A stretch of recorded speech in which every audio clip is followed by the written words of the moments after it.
Okay, so helpful hints. As a general rule, you need to learn generics now, generic names. There's just no way that you can keep track of all the brand names.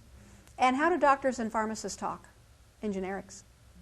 So I learned brand names in nursing school, which just put me at a disadvantage when you talk to somebody that talks generic. You say, oh, I don't know what drug that is because we use this name. So today's world, know the last name of the drugs by class. The class has a last name. And this holds true 85 to 90% of the time. So if you have a person that's on a PRIL, P-R-I-L, you know they're on what kind of a drug? An ACE inhibitor. Everybody's on them. And if you're not, there will be a complimentary handful on your way out today. They're just phenomenal drugs. So, I mean, there's lots of reasons you're on ACE inhibitors. If you're diabetic, you should most likely be on one. If you have hypertension, generally that's one of the first-line therapies. Heart failure, you're on ACE inhibitors. So there's lots of indications for ACE inhibitors.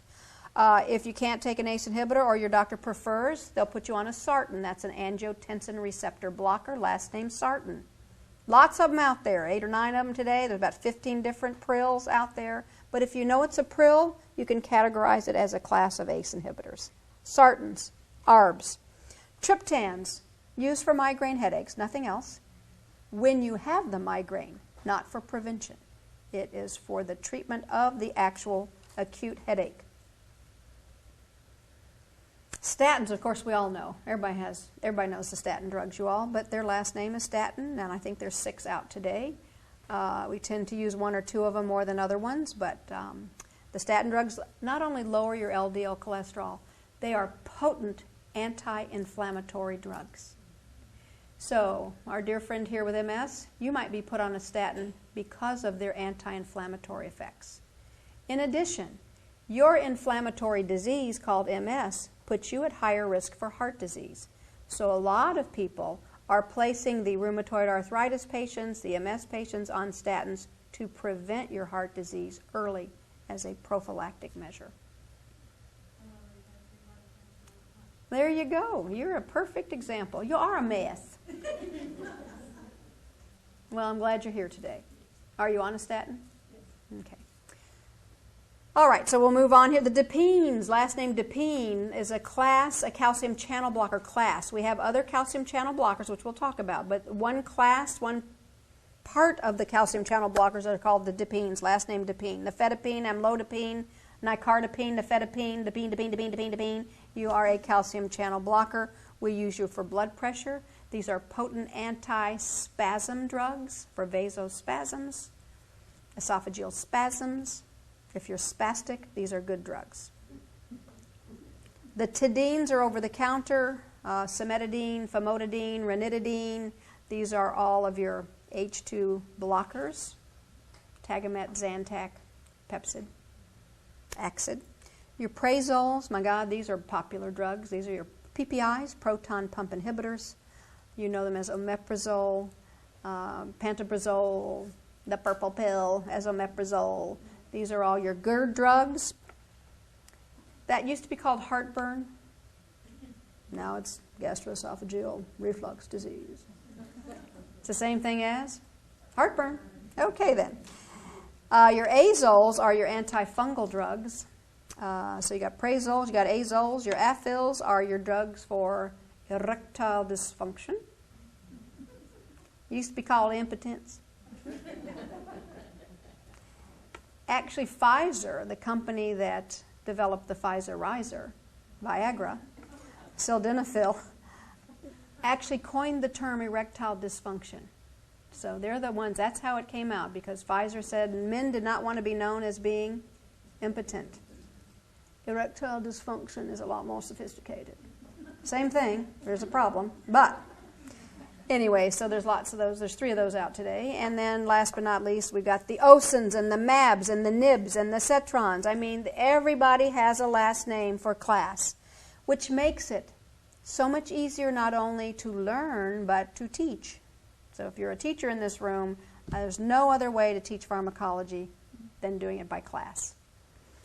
All right then, so let's talk about blood pressure. Is this a problem in the United States? 85 million people with blood pressure problems, of course. First-line therapy for blood pressure. This just came out, you all. I mean, hot off the press. The American Society of Hypertension just had their spring meeting. Lots of new things out. And then the JNC, I think it's 8 coming up, will be coming out soon with those recommendations. So you heard it here first. We'll talk about them. But the first-line therapy for blood pressure today can be one or any of the next 4 drugs. There's no absolute must. So you can take a thiazide diuretic or a thiazide-like diuretic called chlorothalidone. Very popular drug. It's old, but everybody likes this drug now. Thalatone used to be called hygrotin. Anybody remember that old name? Yeah, it's Thalatone now. And people like it better than hydrochlorothiazide because it actually improves longevity. Yeah, makes you live longer. Maybe a day or 2, but that's longer. So, I mean, we're seeing a lot more people switching to chlorothalidone, and a lot of the new combination drugs have chlorothalidone in them, not chlorothiazide. Interesting.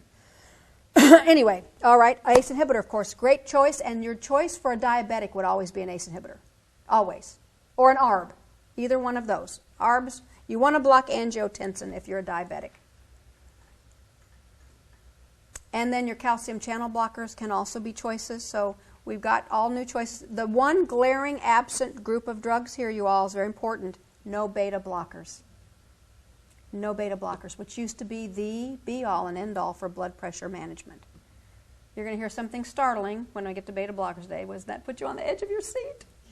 So, anyway, so none of the O-lols, A-lols, or ill-lols are now used for primary treatment of hypertension. Yes? How long is it recommended that an individual should be on a diuretic for blood pressure control if it's working? Till the day they die, uretic.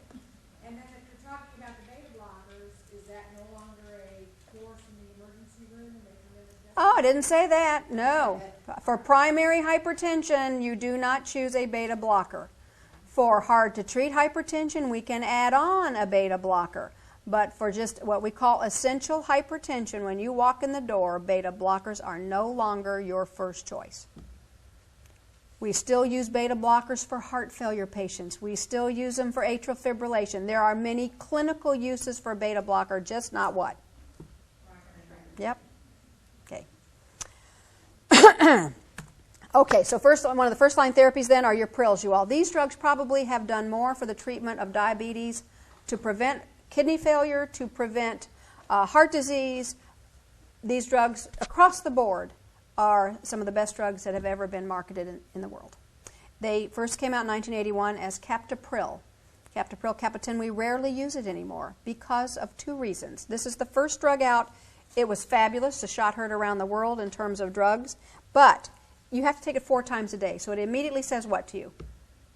Compliance issues. Yeah. Now, in the hospital with a nurse shoving it down your throat every 6 hours, not a big deal. But once you get out of the hospital 4 times a day, it's just not going to work. The other thing about captopril is that it has a sulfa group on it. A little SH group hanging off its side, which means a lot of people are allergic to sulfa. So there's a problem with the rash going on. So it's just not a good choice anymore. To titrate in a coronary care unit, we can use captopril as long as you're not allergic to sulfa. Okay, so very popular drug, enalapril. Any pril, pick a pril. Enalapril, lisinopril, lisinopril, perindopril, moxapril, benazepril, quinapril, trandolepril, and my very favorite, just because of its name, ramipril, right down your throat. Isn't that a great name, ramipril? So, is there any one better pril? The answer is no. There's not a better choice of any of them. Nobody has shown a benefit of one over the other as of today, July 16th. Now, tomorrow something might new come out, but at this point we don't see a better one. There are popular ones, but actually I see them used, a lot of them, kind of across. I mean, you guys at the Springfield Clinic might have the prils you like to use the best. Somebody else in another hospital likes their pril better, so it doesn't really matter. They all have the same choice. Now you say, well, why are you showing a guy with a snake here? Because the prils actually were discovered from the venom of a pit viper. Interesting story. Back in the 1950s, there were very few blood pressure drugs back in those days, you all. We had diuretics. We did not have beta blockers until 1968. The Pills didn't come out until 1981. There was a nasty blood pressure pill that we used a lot when I was in nursing school called Reserpine. Serpicil. Anybody remember that old tired drug? It worked. It's a great blood pressure drug, but in the periphery out here, it lowered norepinephrine. Your blood pressure dropped. Beautiful. In the brain, however, it lowered norepinephrine, and you killed yourself. Norepinephrine in the brain is for feeling like you're worth something. It's for making you feel like you have a good day ahead of you. It gives you a sense of self and positivity. When you don't have any, you are suicidal. So the side effect of Reserpine was death. That's really not a good side effect. As I said, a cough or diarrhea is not bad compared to killing yourself. So we didn't have anything good out. So the interesting part of the story, I'll make it fast. Some people were going along the Amazon River as a vacation group, and in somewhere in Brazil or South America somewhere, and they said, let's get off the boat and run in and see all the flora and fauna and all the nice things inside the rainforest. Actually, one of the people was bitten by a Brazilian pit viper. Their blood pressure fell to 0 within 10 minutes. They died. But there happened to be a cardiologist on that same boat. Whoa, that's interesting. You there, grab that snake. So they brought the snake back in, started milking its venom to see what was in the venom that caused the blood pressure to drop so incredibly fast, and found something called ACE, ACE inhibitor, angiotensin enzyme inhibitor. That's when angiotensin studies started to happen. And so, of course, that triggered the whole big world of blood pressure management. 70% of all people with essential hypertension have high angiotensin, you all. 7 out of 10. That's why it's such an important choice, one of the first-line therapies. So anyway, fast forward the story. Brazil didn't have the money to study it, so they sent the United States a email. There were no emails back then. They sent them a letter via, carrier pigeon, and said, we think you probably have the money in the VA hospital system to study this drug. And we did. Back then, we had money in the VA hospital system, so they sent up pit vipers, actually. Big barrels of pit vipers. Do not put your hand in this barrel unless your blood pressure is high. Anyway, so if you probably maybe or maybe not know this, but from conception here to thought about a drug to actual market usually takes 27 years. So, when you hear of a drug being fast-tracked, a fast-track drug might take 8 years, 7 or 8 years, maybe 4. We fast-track some AIDS drugs, but generally it takes a long time because of the phase 1, 2, and 3 clinical trials they have to go through. So, all the studies were done in VA hospitals. And in the 60s and 70s, what is the patient population of a VA hospital? Men. There were no women except as nurses. So the interesting part of that is when we come to side effects of these drugs, you'll see what the interesting part is as far as the cough, which we see from these drugs. Anyway, all right, so that's the history, the history of these wonderful drugs called ACE inhibitors. That's why the snake is there. Brazilian pit viper is where this comes from.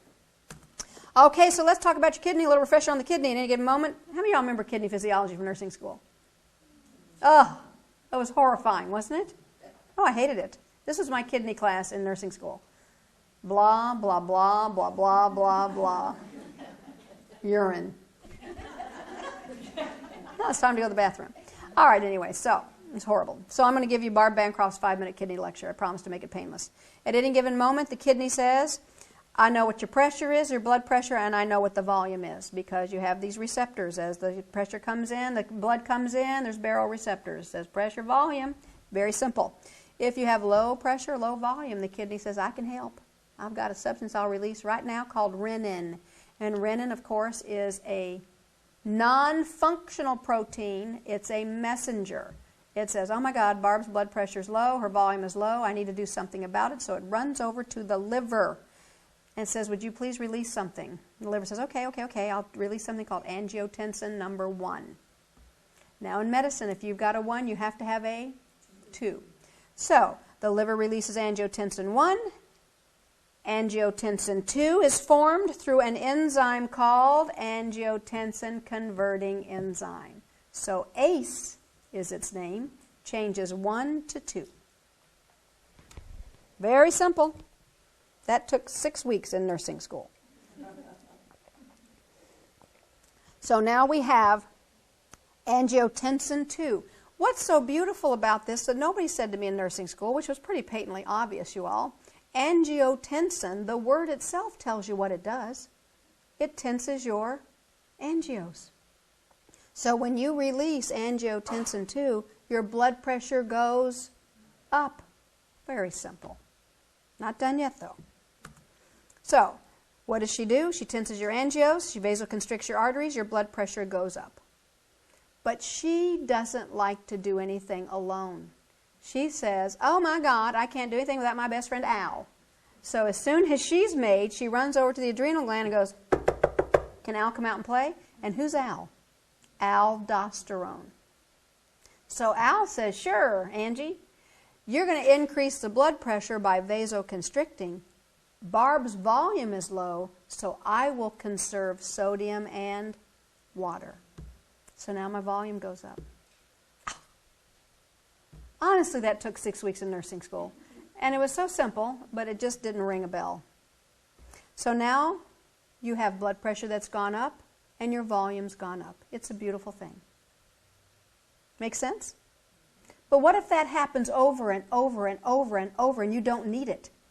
Then we have to say this is causing pathological hypertension. Your blood pressure is too high. So we can give a drug that does what? Blocks the conversion of 1 to 2. No Angie, no Al. And blood pressure goes down. Okay. Now, angiotensin, we're not done with her yet. She not only increases your blood pressure, she not only has Al come out and play, but she's a potent inflammatory hormone. Is inflammation a bad word? Yes, especially in your arteries. So high angiotensin, you all, increases inflammation in the arteries, increases your risk of heart attacks. So can ACE inhibitors prevent heart attacks? Absolutely. Angiotensin is prothrombotic, which means she not only causes inflammation, she also increases your risk of clotting. Jeez. She increases tissue resistance to insulin. What's that mean? You got high Angie? You have a high risk of type 2 diabetes. Do hypertension and diabetes go hand in hand? Yes, they do. So can the ACE inhibitors prevent diabetes? Looks like they can. Wow. And angiotensin is a potent growth hormone and she remodels tissues. That is not good. Okay, so we're going to go back to the original story real quickly. Here's your picture. So renin, angiotensin 1, where do the ACE inhibitors work? Between 1 and 2. So you stop Angie, you stop her best friend Al. Easy peasy. So if you were an ACE inhibitor, what would you do? Number 1, you are a potent antihypertensive drug.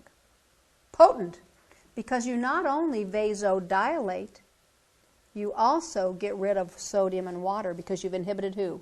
Angie and Al. So you're a diuretic and a vasodilator all in one pill. So you start with the highest dose? No.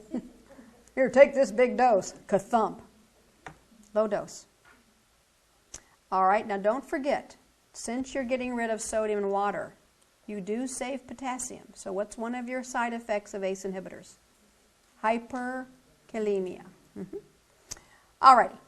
Number 2, well, actually, there's 2 number 1s here. So we've got a number 1, number 1. The other major clinical use of ACE inhibitors is to treat heart failure. So how's that happen? Very easy. When your heart has failed, I don't care what causes heart failure all.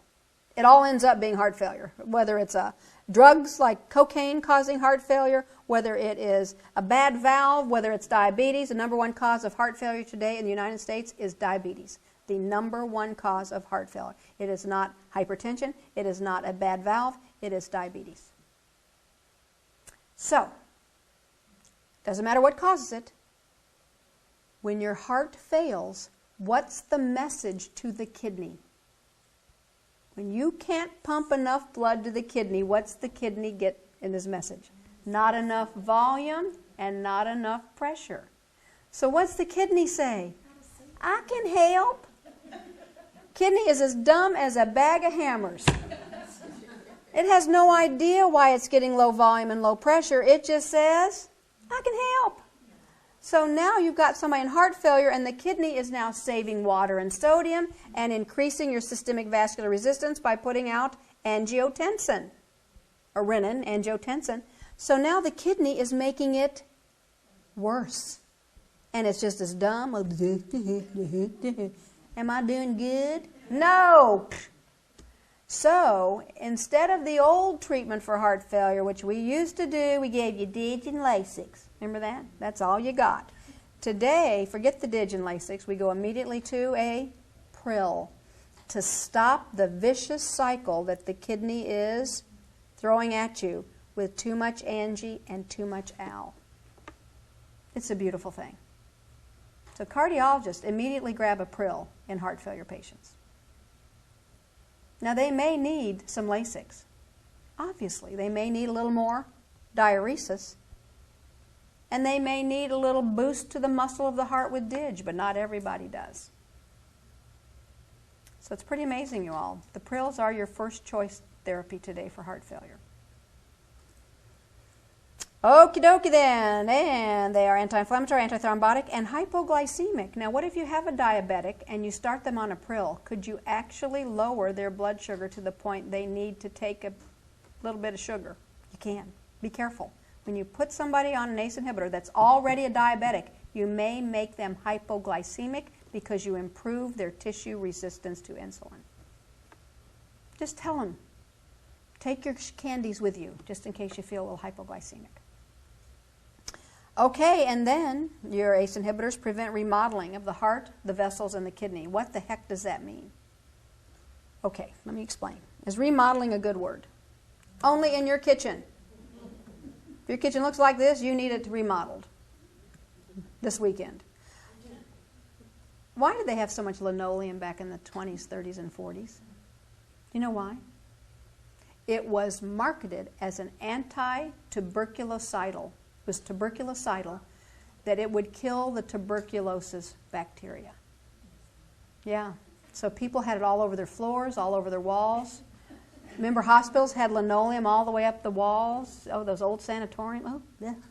Anyway, and they said, and plus, it's so easy to clean when people spit. That was the other thing. You know.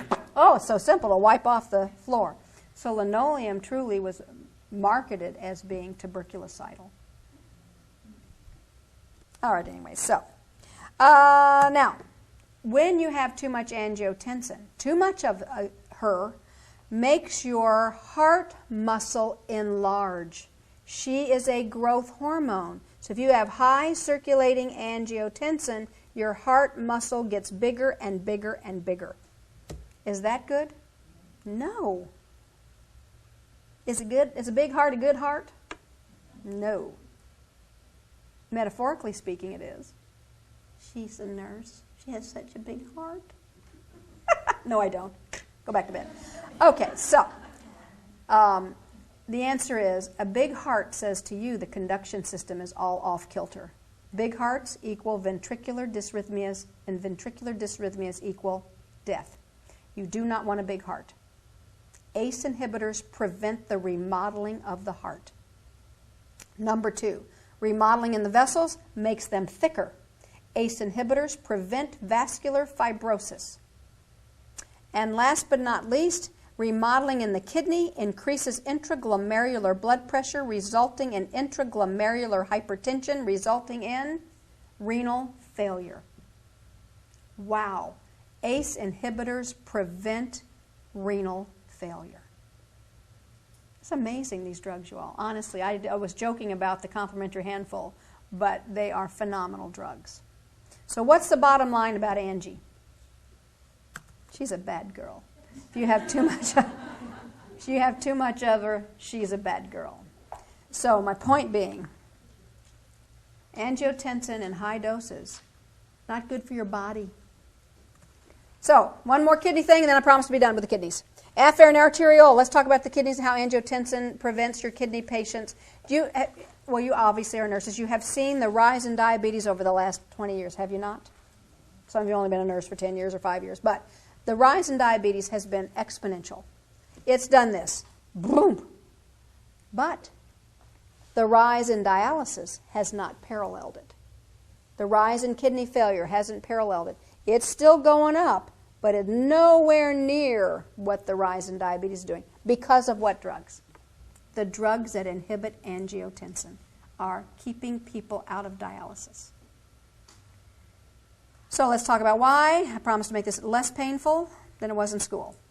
Going into your kidney, each functioning unit of a nephron, you have an afferent arteriole, small little blood vessel. That small little blood vessel is always vasodilated via a group of fatty acids called prostaglandins. So prostaglandins keep the afferent arteriole open. Why? So that you can filter. You want to filter. That's the kidneys. Kidney only has 5 functions, one of which is filtration. So we're going to filter. Now, as it comes in, you see here, vasodilated, wide open. Blood coming in, hits the glomerulus, zips around, zips around, zips around. The glomerulus looks like a little tuft of capillaries. Zip, zip, zip, zip, zip. And then it says, I'm out of here, I'm going out the back door. And the back door is called the efferent arteriole, which is always kept in a vasoconstricted state with our dear friend angiotensin II. You say, okay, why would you do that? Very simple. You've got 3 lanes going in and 1 lane going out. What does that do for pressure? Yeah, increases the glomerular filtration pressure. Analogy, you're driving down the highway to work, you're late. There's 3 lanes wide open. You're flying 75 miles an hour to get to work on time, and then you see a sign ahead that says, road construction, 1 lane. What does your pressure do? So, that's exactly how it works in the kidney, but it's a good thing because it's for filtration. So remember, 3 lanes in, 1 lane out. Now, what happens when you have diabetes or hypertension, meaning too much sugar or too much blood pressure? What's going to happen is the front door, called the afferent arteriole, you're going to increase the prostaglandins, making now 5 lanes going into the glomerulus. Wide open. Whoa! But hyperglycemia and hypertension also increase angiotensin II. So what's the back door now going to do? It's going to now not be 1 lane, but the shoulder of the road. So you now have 5 lanes going into the shoulder of the road. What's that going to do for pressure in the glomerulus? Much too high. It's called intraglomerular hypertension. And those glomeruluses, you all, are very fragile. They're like little balls of yarn. So all that pressure is going to do what? Boom! They're going to rupture. And you don't feel it. You don't sit there and go, oh, God, I just ruptured a glomerulus on my left side. Oh, damn it, 1 went on the right side. Wow! So is kidney disease silent until you're sitting in the DaVita dialysis center? Absolutely. So, oh my God, how can we prevent that? Well, number 1, the first sign this is happening is called microalbuminuria. So when you are dipsticking your diabetic hypertensive patient's urine, you're only dipsticking for protein, right? Big old chunks of protein. That's called macroalbuminuria. If their macroalbuminuria dipstick is negative, then you take their urine and you send it to the lab and ask them to test it for what? Micro. It's an albumin to creatinine ratio. They'll do it in a heartbeat. If it comes back as positive for microalbuminuria, that means there's too much pressure in the kidney. What do you start them on? Pril. If they're not already on one, you're starting them on a Pril. Why? Tell me by looking at this picture, what will the Pril do? It will block Angie at the back door and do what? Open it up. And that will do what to pressure? Drop it. Oh my God, it's a beautiful thing. It's beautiful. So let's go back for a second. If you have a diabetic sitting in front of you, they just peed in a cup, you dipstick it, and it's already 3+ or 4+, what does that tell you about their kidneys? They're already too far advanced.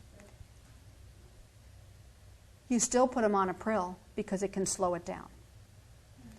If, however, their dipstick is negative in your clinic, then you take that urine, send it to the lab, and ask them to check for what? Micro. If it's negative, then their kidneys are still very, very healthy. Now, we usually want you to have 2 positive microalbumins before we actually say that your kidneys are. So we'll do 2, you all. But as a general rule, if you got microalbumin, we want to start you on a prill as soon as possible. Okay, one more statement. If they are a diabetic and they're sitting in your office and they're brand new diabetes and they already have high blood pressure, what are you going to start them on anyway? The prill. But you're still going to check their urine. Okay. So important. Diabetes is such an epidemic. Let's treat them as best we can so we can keep them out of dialysis. I'd love to put the dialysis nurses out of business. No offense if you're a dialysis nurse. But who wants to be on dialysis the rest of your life? Ugh. Okay. Enough on that. Any questions? Are you convinced that the pills are good drugs? Good. All right, to summarize, ACE inhibitors are used for hypertension. Nighttime dosing of antihypertensive drugs. Let's talk about this for a second. I remember the day when they said you never give a blood pressure drug at night because if you give it at night, they will have a stroke. It will bring their blood pressures down too low. That's really old stuff. Now we realize that most people in the world are what are called dippers. When you go to bed at night, all of us, our blood pressure doesn't need to be elevated. It doesn't need to be 120/70 because you're not upright. So it generally dips by 10%. You don't care. You're sleeping. It doesn't do anything to you. When you get up in the morning, it starts to rise. But we have some people in the United States called non-dippers. They do not dip at night. And the non-dippers are the people who tend to have the most heart disease, the most strokes, and the most kidney failure. Because it means their blood pressures never stop pounding on their central organs called their brain, their heart, and their kidneys. So the non-dippers tend to be sitting in dialysis, coronary care units, and stroke units. Well, what's your first question? How do I know if I'm a dipper or a non-dipper? Well, you don't unless you have a 24-hour Holter monitor. Now, a lot of your hypertensive doctors are saying as soon as you diagnose somebody with high blood pressure, you should actually have them wear a Holter monitor for 24 hours to see if they are a dipper or a non-dipper. Oh, that's going to cost too much. Not really if you factor in strokes, heart attacks, and dialysis. So, if you are a non-dipper, what we then suggest is you either switch their blood pressure drug to nighttime dosing strictly, like 8 o'clock at night, take their blood pressure pill, or you do split dosing for them. They'll take a blood pressure pill in the morning, they'll take a dose at night. Now we have to wait for a while to see if that's going to work, but it looks like it will work because it'll then drop their blood pressure overnight. Does that make sense? Well, here's what else is fascinating. African Americans tend to be non-dippers. Wow. Do you know what that explains? A lot. It explains why we see so many more African Americans in dialysis. 54% of all dialysis patients are African American, only 12% of the population. Why we see so many more in strokes, cardiac clinics. Why? Why are they non-dippers? I don't know. But since they possibly are, let's treat them in a different way to reduce those risks. Now, we're not profiling you all. I hate when people say that's racial profiling. No, it's not. It's trying to treat people in a better way if we know the physiology is slightly different. I'm sorry, Barb, how many percent of African Americans did you say again? About 54% are in dialysis, and about 12% of the population is African American. Non-dippers. Oh, I don't know. They tend to be. I don't know the much more non-dippers in African Americans than Caucasians. We know that across. I don't know what the numbers are. Okay. So a 24-hour Holter monitor would save millions. Even if you just did it in what group? African Americans.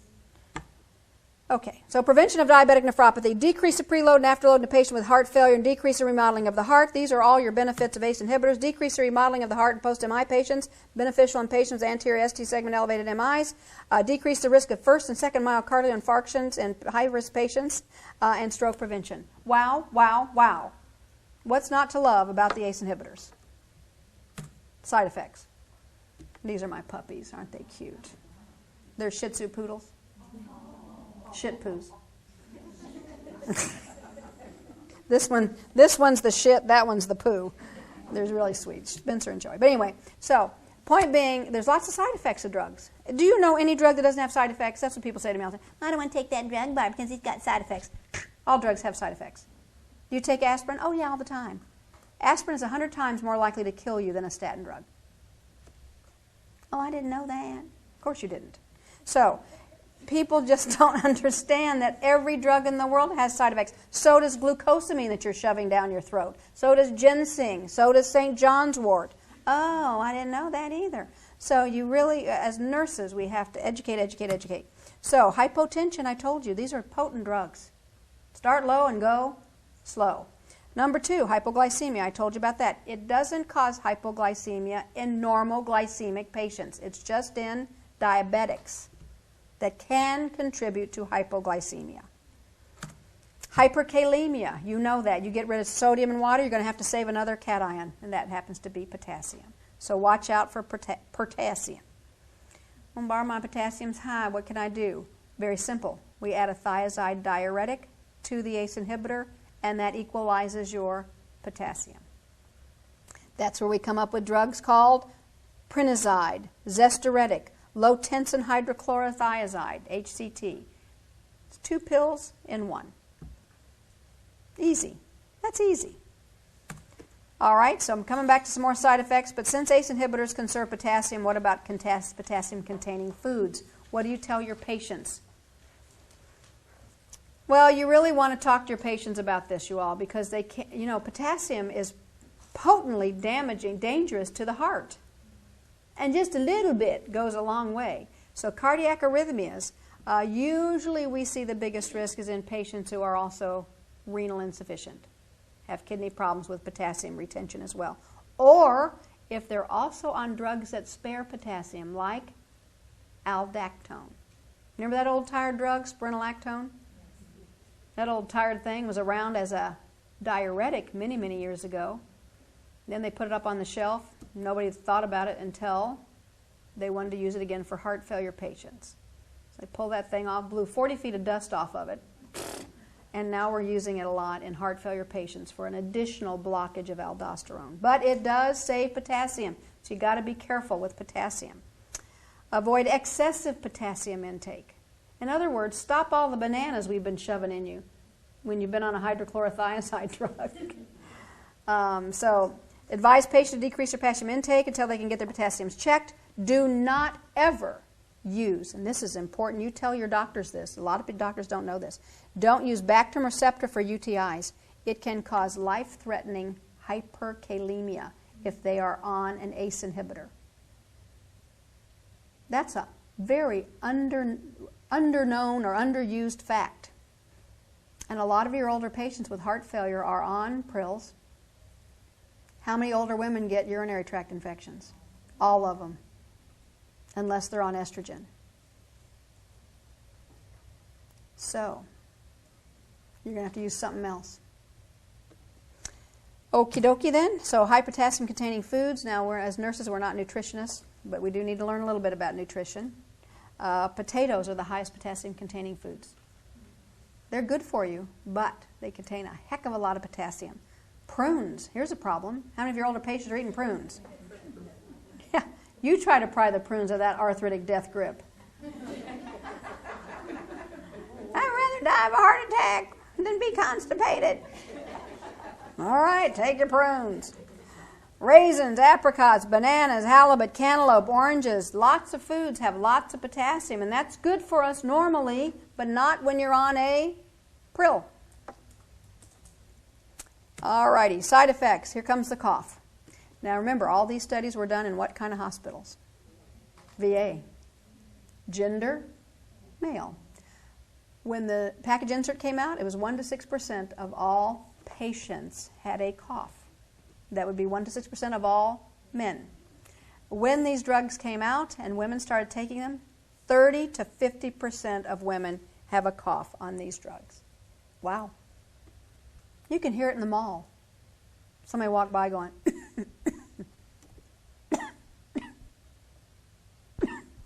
hey, you on a prill? And usually the answer is, I don't know. Are you on a blood pressure drug? Uh-huh. What's its name? I don't know. Well, it's a dry, hacking, irritating, annoying cough. Now, generally, it will go away in 2 weeks in about 35% of the patients who get it. Just go away on its own.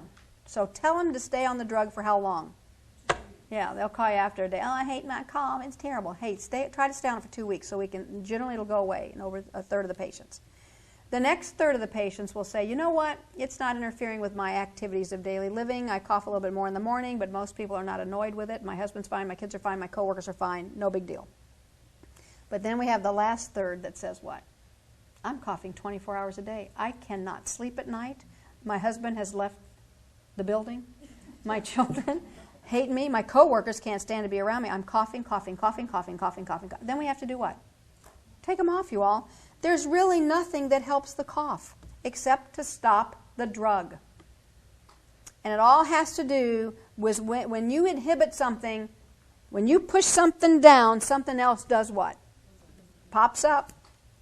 And it's called bradykinin. And bradykinin is a potent bronchospastic agent. Not constrictor. I put constrictor here, I don't know why. It's a bronchospastic agent. Which means, interestingly, you all, ladies, all men are created equal, but all men and women are not. So when we see gender differences, one of the biggest ones is that women have more bradykinin to begin with, and that starts around puberty. So we actually start having more asthma after puberty because we have more bronchospasm. We have more bradykinin. We have more cough due to these drugs. And in fact, literally, and it's a serious accusation, women are just more spastic than men. And if you truly look across the board at spastic diseases like esophageal spasms, vasospastic migraine headaches, women. Irritable bowel syndrome is spastic colon, women. We're just a big old Raynaud's phenomenon, women. So we're just spastic. That's all there is to it. So the only way to treat this is to stop the drug. Alrighty then, life-threatening angioedema. This is life-threatening. The spasm is not. It's annoying. The coughing is annoying, but you don't die from it. But the angioedema can block your airway. So those of you who work in ERs, this is very important for you to recognize, of course. Many times the first sign will be a voice change. And the patient might call back to the clinic and say, "Does my voice sound funny to you?" No. Yes, it does. So, are you on a prill? I don't know. Well, go look. And if they're on a prill, you immediately tell them to come to the emergency room. And when you get to the emergency room, tell them what? That you're on a prill and your voice sounds funny. Don't just say, "My voice sounds funny." What would you emergency room nurses do? Get in the back of the line, bozo. But if they're on a prill and their voice sounds funny, we'll scoot them up to the front because of the possibility of an airway. So here's a guy that's been on captopril for 4 years. Look at that tongue. Just do people walk around with a tongue this big? No, blocking the airway. That was an astute ER doc that picked this up. Usually the angioedema, it picked up the fact that it was a prill. Usually not the fact they had a big tongue. Yeah, well, hey, that's really interesting. that he actually picked up, because usually this side effect occurs in the first year and usually within the first month. Not within the first week, but usually after a week and within the first 30 days after that. So for somebody to have this after 4 years was really unusual. All right, here's a woman, an African-American woman, big tongue. You just don't have a big tongue hanging out of your mouth, you all. That's just unusual. And her neck was all swollen. Some people say her lips itch. You know, oh, my lips are really itchy and they're getting big. One woman called me. She said, you know why my lips are so big? They're clearing my nostrils. I said, really? Take a picture and send it to me. All right, so I can go to the emergency room, by the way. And then last, this is my favorite, angioedema with an ACE inhibitor. Look at her face. Her whole face is swollen. Lips, everything. You say, oh, wow. But this is actually what she looks like. So it truly changed her entire appearance. That, wow, to that.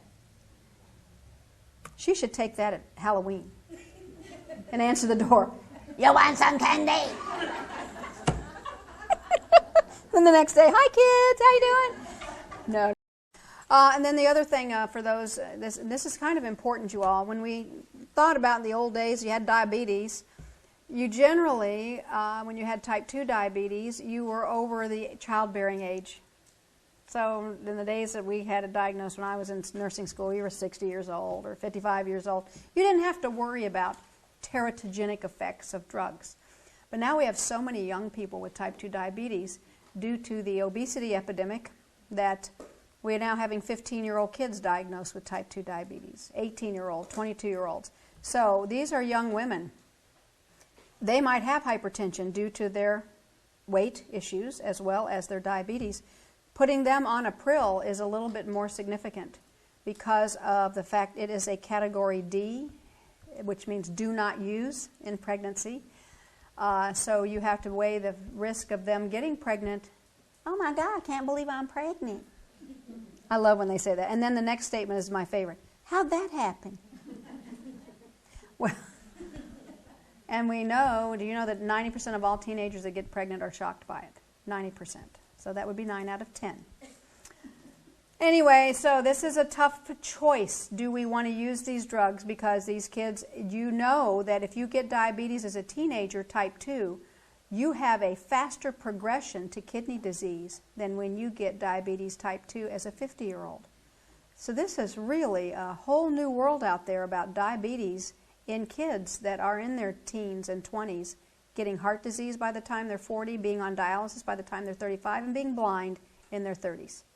So it's a horrible epidemic that we will have just sort of seen the tip of the iceberg. But we also don't want them to get pregnant and then have kids with terrible birth defects. So this is a big decision, plus it's also very important to talk to these kids about these drugs.